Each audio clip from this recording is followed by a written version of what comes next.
a titan of a gentle, golden man. Well, you think what you want about me. I'm not changing. I like me. I think I'm going to go with Steve Weintraub, Horse and Hound, or Steve Weintraub, Collider. That's one or the other. Horse and Hound. Horse and Hound. Avid reader. I also have a subscription to the Beekeeper's Journal, the American Beekeeping Journal. What about the Canadian beekeepers? Fuck them. They're all unarmed. None of them have stingers. That's true. They're all polite. Yep. Yeah, sorry. I've never met any Canadians that are polite. Anyway, yeah. I really want to start with a sincere congratulations. I'm so happy you guys made this. Obviously, I love John Candy, like the entire planet. And I really learned a lot watching this doc. So I just want to say thanks and congrats. Thank you. It's going to be a massive hit tonight. Thank you. Like massive. I got to start with an individual question for you, Colin. When did you decide you wanted to own TIFF this year between John Candy and Nuremberg? I honestly, I know I didn't. I wish I could say that it was a total the TIFF takeover that was planned, but the stars just kind of aligned, and I just sort of said, yeah, I'll take it. Why not? So you guys have the opening night slot, which is like a really big deal, and they know what they have by scheduling this tonight. Mm-hmm. When did you both realize, oh wait, this really came together? People are gonna, I know audiences haven't seen it yet, but they're gonna love it. But when did you realize this all works? I think you realize it works when you love it. I don't know. I think if you make something for everybody else, specifically for everybody else, you're sort of like you're slotting yourself into almost like a studio executive mindset. This is 18 to 34-year-olds are going to absolutely adore this, and there's merchandise to follow. And so, no, I don't know. Colin had been hacking away at this sucker for a long time. Documentaries will take a long time because you have to listen to them. You can't tell them what to do. Yeah. And you have storytellers telling stories about a storyteller. And that's something that is unusual and something you have to really respect. But in the earliest cut, just seeing John and seeing footage that I'd never seen before, those were some of the most moments you just never get back, and moments that I'll never forget, I think, yeah, that's that for me at least. I don't know. Yeah, basically, we sort of knew that there was a certain high water mark in which it needed to feel like it was a John Candy film. It needed to have that same sort of all of the feels that you have watching his movies. That our film needed to have that same thing up to 11 essentially. And so once we were able to sort of getting the film together in the state that it is a journey in and of itself. But I knew right out the gate, Toronto is the only place that this needs to premiere. It can't premiere anywhere else. I was on countless phone calls and Zooms where what if we finish it on this date? And I just we're just wasting time. It's going to Toronto. Yeah. If not Toronto, it's going to the Oakville Municipal Film Festival. Yeah. So it was no brainer that it would be here. Yeah. If you could talk a little bit about finding the structure of the film, because the beginning, I'm not doing spoilers here, but the beginning of the film, you deal with his death. Very close to the beginning. And can you talk about in the editing room how you figured out that structure? Well, you already know how the movie ends. You know what I mean? And so I sort of always feel it's better to just kind of let's get that out of the way right out the gate. So that we are able to establish this is what's going to happen, but here's what you don't know about, how it gets to that place. Yeah. That to me seemed like the most interesting sort of a roadmap in order to sort of tell his story. And considering so many people have love and affection for John, but really don't know much about his history, his story, about his background, that sort of seemed like the most engaging way to go about it. It's also not an Agatha Christie story. Yeah. No, it's about his life. It's not about his death. Yeah. So you get that out of the way right away and you get on to his life. Yeah. Because that's the part that's interesting about John. John's a guy that died of heart failure, and the ironic thing is that his heart is the one thing he left behind. Yeah. And I think it's the thing that has kept me so avidly attuned to his movies over the years and how I revisit them so much. And it's like sort of seeing a pal or a friend or I don't know. It never gets old. It's something that influences my own work, left, right, and center. It's something special. I read that you were instrumental in bringing Colin on board, and I'm just curious how you picked someone who is a fan of Liverpool and not Wrexham. You know what? You want to keep your enemies close. And it doesn't get much closer than that. I mean, Liverpool's 45 minutes from Wrexham, and Colin is 2 inches from me right now. That's right. I don't have any. I love Liverpool. I've actually dying to go to Anfield. Some of our players are Liverpudlian, and I love how much Liverpool feels like its own country. It almost feels like it's not England, the way Wales is kind of not England. Sure. I never walk alone because I support the Reds. You son of a bitch. It's different leagues. I mean, you'll get for now. You'll get there. For now. I want you there. Don't get me wrong. I want you there. We're mere inches away. I want you there. But I still haven't gone to. I lifelong Red supporter. Never been to a game. Okay, never been to a match. I can solve that because you could do a Wrexham match and a Liverpool match in the same weekend. But also the thing, here's my failings as a documentarian. I never filmed the parking lot. The parking lot is where the goods are, right? When we got there, we were in the National League, which is semi-pro. Team captain was also delivering pizzas at night. I mean, it was a lot of very sensible mid-sized automobiles, Nissan Sentras, Citroens, that sort of thing. Now. Holy shit. I don't know what's in there. I was like, what is that? They're like, oh, that's a custom Maybach. I'm like, who has the Maybach? Who has that car? Yeah, it's changed. Yeah. One of the things that I really want to address is that if Planes, Trains, and Automobiles was released now, I really think it could have been talked about with like Oscars, especially for John. Mm-hmm. Yeah. And can you sort of talk about, his performances are almost overlooked back in the 80s, but he was delivering such great work. Do you know what I mean? Well, yeah, but I also think it's part of a larger issue that we tend to canonize comedic actors posthumously as opposed to in the moment. Mm-hmm. And John is one of those people that he worked a lot. They weren't all hits. They were misses. They were all sorts of things. I think he was a lunch pail actor. I can relate to that sometimes. Like I feel like my worth, I farm out my self-worth to working, being, productive and useful. And it's a hard thing to kind of wrap your head around, just being judicious about this process and saying, well, hold on, I got to say no to this. I think John really struggled saying no.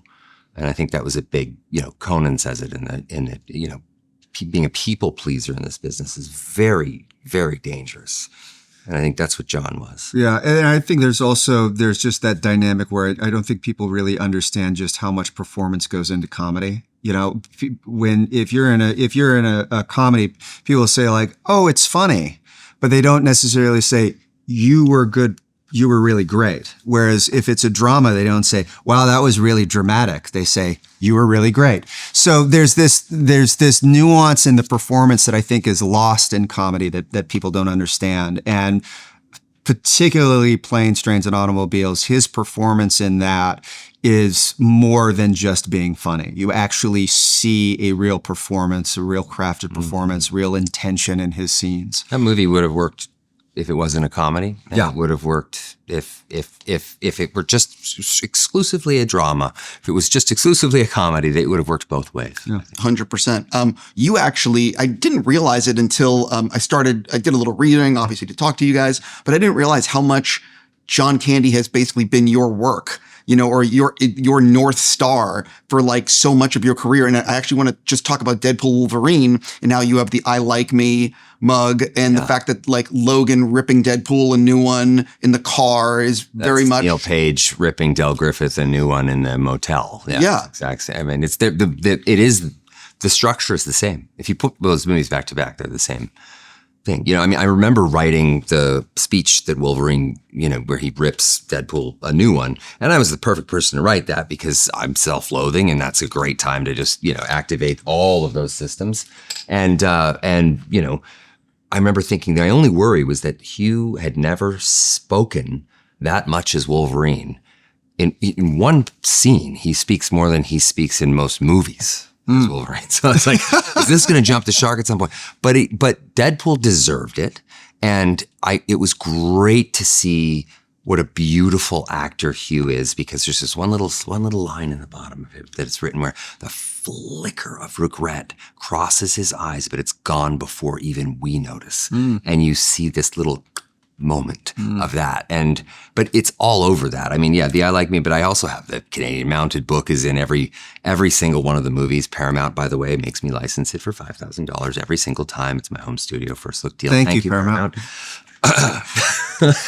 And but I think I'm always kind of waxing and waning between Neil Page and Del Griffith and Neil Page, back and forth. Those are the two sort of personalities I love. We rip off our heroes. This is what actors do. Yeah. And our heroes ripped off their heroes. That's just what it does. We just pay it forward. Yeah. I definitely have to ask you, I've always been wanting to know, and could you talk a little bit about how you crafted your performance as the male Page in that thing you do? I've been waiting for this answer for a long time. Steve, you frosty asshole. It was, you want to know what was great? It was so method. All I needed to do was act very nervous around Liv Tyler, and that was pretty much the only thing. Nervous around Liv Tyler. Yeah, that's all I needed to do. Yeah. One, being serious, you have some great interviews in this, and you landed some people that typically do not do press. Obviously, Tom Hanks must have been the hardest and the most difficult to land because there's no relation. Huge diva. Right, exact, 100%. But no, seriously, talk a little bit about getting Mac, who rarely does press, and Bill, and just all the people. And I would imagine that everyone, when you it's for John, I would imagine everyone was like, yeah, of course. Yeah, I mean, Marty Short was one of the first people I talked to about doing the film. And he said, no one is going to say no to you. And he's correct. The only issue was just schedule. It's just really more just the chess piece of when is this person available? When can they do it? And so it's basically just a whole lot of back and forth. But also, it's this great, I had this great superpower of the man to my right. And so if ever the schedule got to be too much, all of a sudden I'd then get a text of, so we spoke with Bill the other day and the footage is great. And it's like, awesome. Great.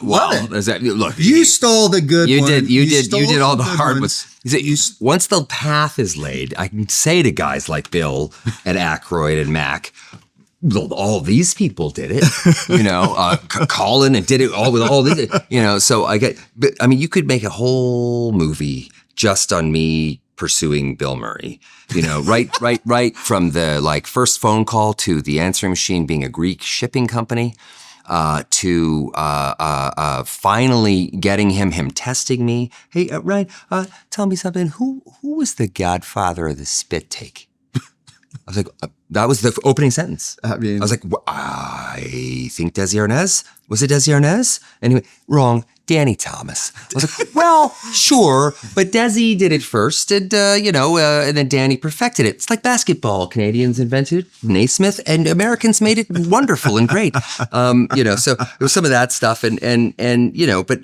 honestly, these are the things I can show them stuff. Because Colin's gotten such great material from so many people, and how methodical, each one of those interviews that you see, days went into them, weeks sometimes, and you're sitting with people for a very long time to get really just this tiny little piece of John. But they, every single person that we spoke to, they're the only reason why they're in the film is because of their love of John. Mm-hmm. Simple as that. And really, when someone feels so strongly about their friend that they will, move heaven and earth to make themselves available, that shows you just how important John was to them. And every person that spoke to us in the film. Also the reason Bill wouldn't do it. He went, you can't do a documentary of John. Yeah. He's unimpeachable. Yeah. He's never done anything wrong in his life, except one thing. And I was like, don't even tell him, just wait to hold it till we can get you to do the interview. Yeah. So, yeah. I'm just about out of time. I do have an individual question for each of you. I am a huge fan of Silo. And I heard you're in season 3. Yeah. And so I'm curious what you can tease about pause. And obviously, everybody out there wants to know about Deadpool and Avengers, and you posted that thing on social. So what can you tell people about that post on social? What can you tease about his possible involvement in these? Silo season 3, what you're going to see is a lot more deep connections and love interests. The thing I posted on social, that is actually a variant of the flag that we use in Deadpool and Wolverine. It was my favorite, and for some reason, you watch a movie later that has that many alts and all that stuff, and you go, yeah, but why did I choose that one? There was 5 other great ones, great jokes for that. I like the other, that's how it works. And that was just a flag, just came across it I was like, oh yeah, I loved that flag, the red and black vibe. And then, there's always talk, and we're figuring out what's next in that world, and blah, blah, blah, you'll know first, Steve. You always do. I don't know if I'll know first on that one, but, with Silo, to be honest, I can't really talk about it. They've sort of told me, in fact, when I went to go start the 3rd season, I had been invited to the premiere of the 2nd season and then was promptly disinvited because they didn't want anyone to know that I was going to be on the 3rd season. So nobody ever uses that excuse for me. It's like, you know what? We've had second thoughts. I've been disinvited to many, many things. But yeah, no, it's going to be, it's fun and it's interesting. And I think it's a fun twist in the show that I think people are going to be really excited about. You gave away nothing. Yeah, you did very good. If you haven't seen Silo, Ryan, by the way, Apple TV, fantastic. All I get to watch is K-pop fucking Demon Hunters and Bluey. That sounds right. Thank you, though. You know that. Yep, you know what I'm talking about. Yeah.